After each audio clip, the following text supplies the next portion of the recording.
especially like after the panelists have spoken. I'm chairing, my name's Danny, and I'm going to remind everyone of the safe space policy. The OI space has an accountability kind of policy, which means that if anybody fucks up, then we can have a conversation about it, and you should be open to the conversation. Be aware of how much space we're taking up, especially the white people in the room, and the men. And yeah, so I'm going to ask the panelists to introduce themselves.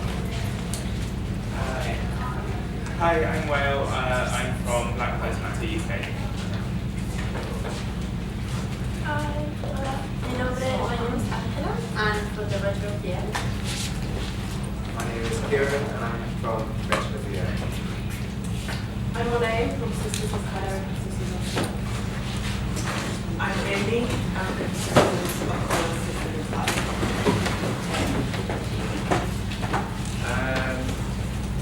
So,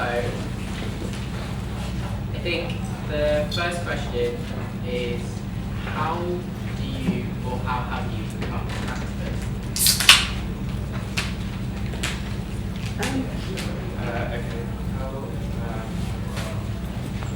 Sorry, I was just thinking, can you guys explain what your collectives are before we get started? Yeah. I don't know if everyone knows that. Like, why do you exist? And why are these collectives? Why do we exist? Why do you Yeah. So, is that the bit where I'm meant to talk about Yeah.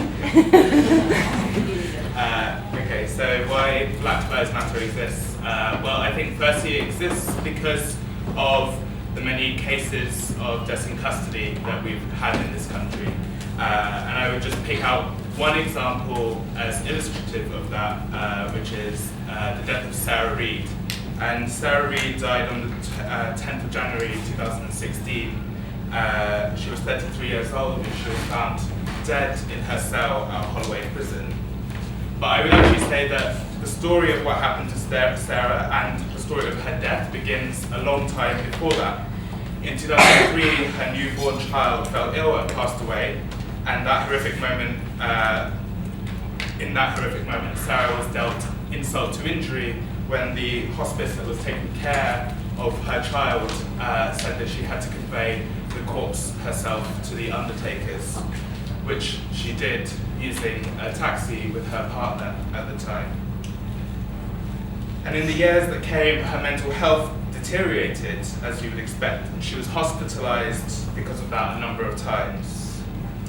But then in 2012, she came into contact with a police officer, PC James Kiddy, after she was accused of shoplifting from a Uniqlo store on Oxford Street.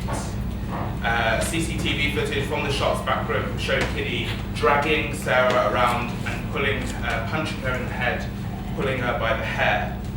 Unusually, that officer faced charges for what he did, though only for the least serious form of common assault. Unfortunately, Sarah's mental health deteriorated once again, and by 2015 she was hospitalized. She found herself at Maudsley Hospital. So in January 2016 she found herself at Holloway Prison. What happened there? Well, while she was at Maudsley, Sarah said that she was the subject of an attempted sexual assault by one of the staff working at the hospital itself. And what happened was that she ended up remanded in custody. She wasn't taken to a secure unit for vulnerable prisoners, and she was held in a normal cell amongst the prison population in her very, very vulnerable state. 10 days into the new year, Sarah had died.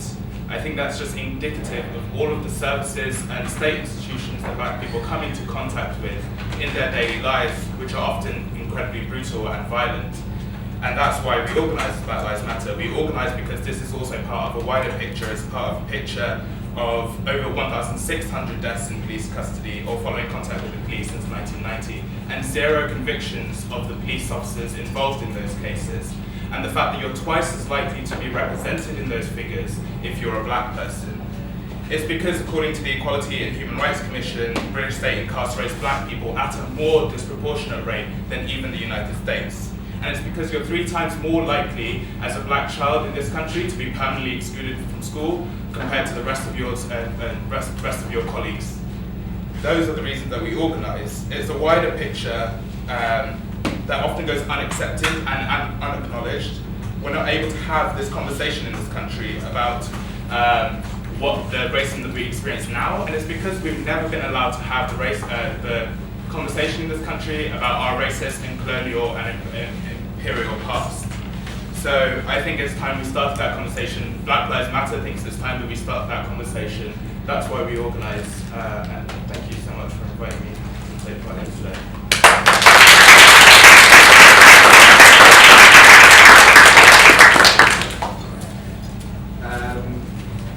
I'm from a collective called Wretched, which is named after the book by Franz Fanon about largely all about decolonisation.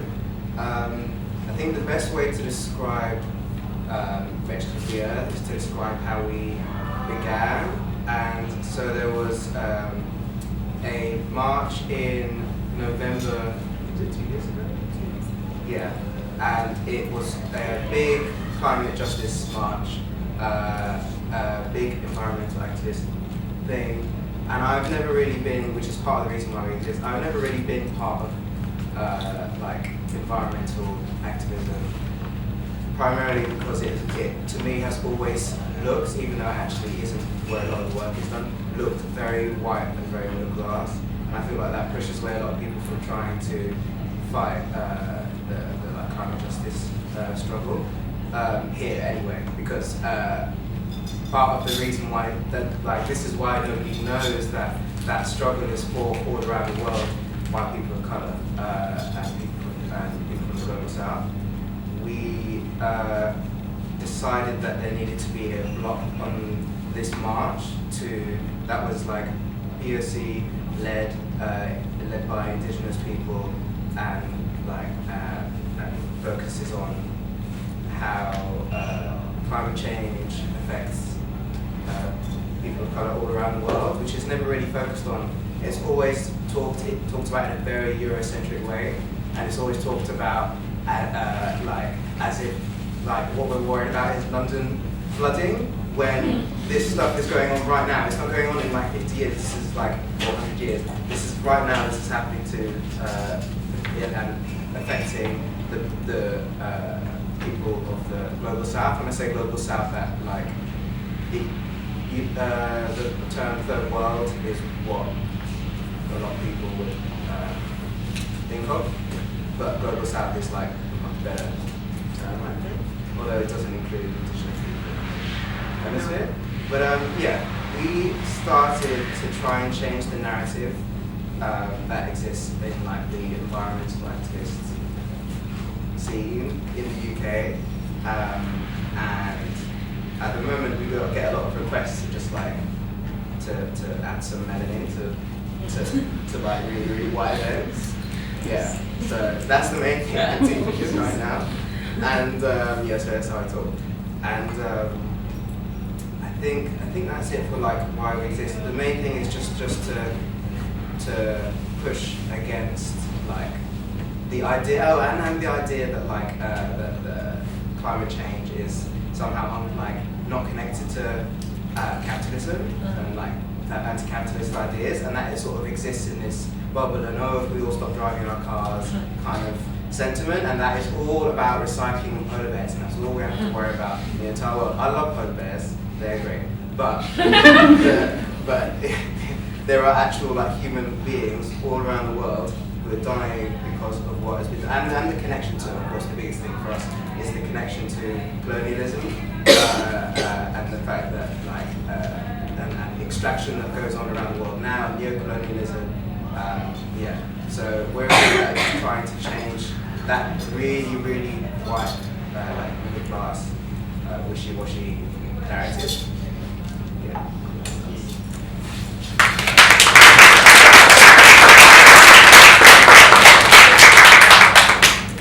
I guess ours is kind of two-parts. So Sisters Uncut as a collective is a direct action collective of women and non-binary people who fight against the cuts towards domestic violence. So we all know the statistics often revealed, like to the degree by domestic violence.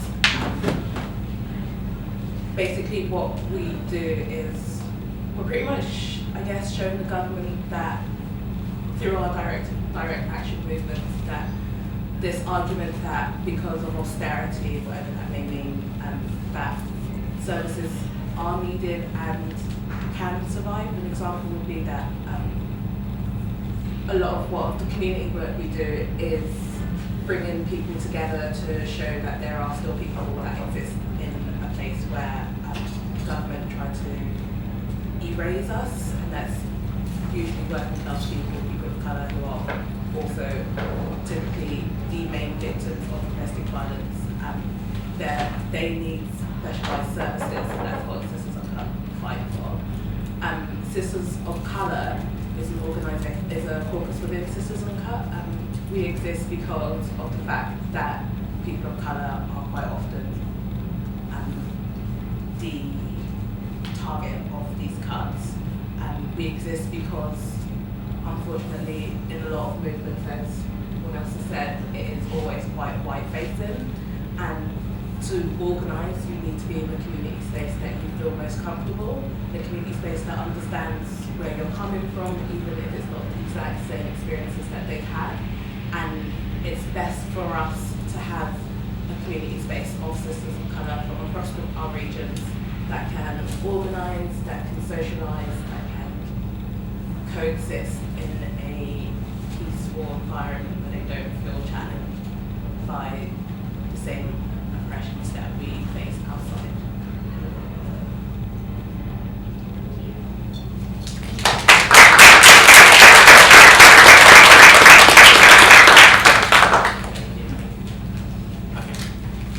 I guess I'll talk a little bit about some of the work that I do. I've been kind of dabbling in different things, but at the moment I'm a part of the campaign team for Save Black Village, which is kind of fighting tooth and nail against gentrification in Haringey and the destruction of the only Latin American market in the UK. It's the biggest sell-off of public land in UK history, and this battle has kind of had to happen again because it's been fought and won several times. But unfortunately, we're having to fundraise and do a lot of legal work and community, raising community awareness.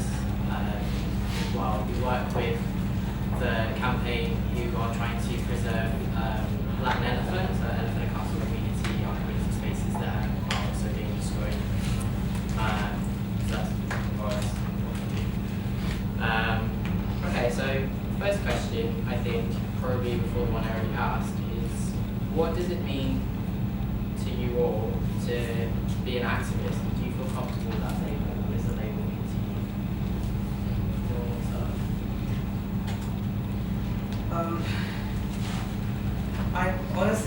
I'm not comfortable with the term.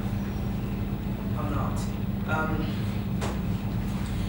I think for me, how I see it, I mean, there's so much, there's just so much injustice going on in this society, and I think as human beings, we need to call it out.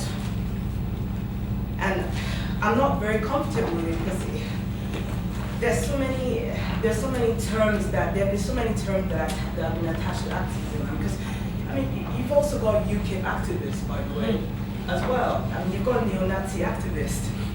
So for me, I mean, what I'm just trying to do is, I don't like the way our society is organized. I don't like the injustice, the grotesque inequalities, and the structural violence that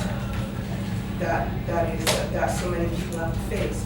And I guess for me, it's just about being a human being and just calling it out. Like, actually, this is not how we as human beings should be living at all. So for me, I mean, I'm really new to this, but I'm not comfortable with that. What I'm trying to do is just trying to draw out my inner humanity, because we live in a society in which it doesn't pay to be a human being. You have to be like a son of a bitch, I'm sorry, all the time, go out and earn a wage and screw people over. I'm just trying to find my inner humanity actually and trying to call out injustice.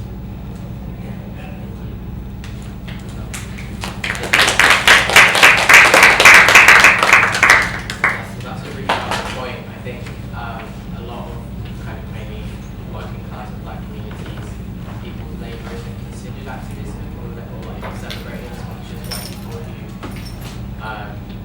kind of are students and do about it and stuff. So I think it's important to kind of look at the label and see how useful it is.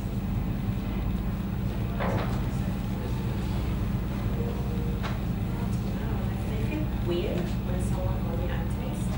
I feel like this was my life, and my son is like that as well.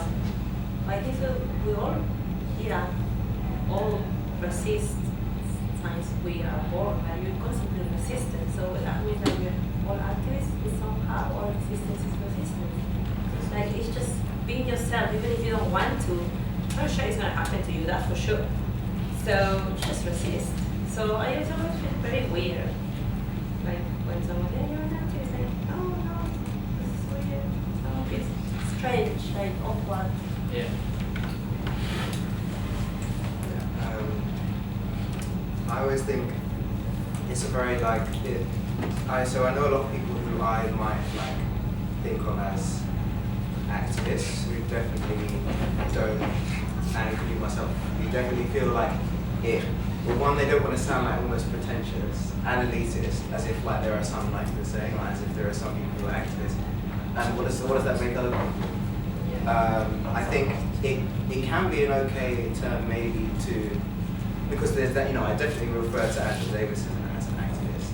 Like I wouldn't mind referring to someone like that as an activist. That's someone who is like very committed and like active in creating social change. But that's like my little definition. I still don't know how I feel about people like defining themselves as activists, because it's a bit, it does sound a bit like you're putting yourself on a different platform.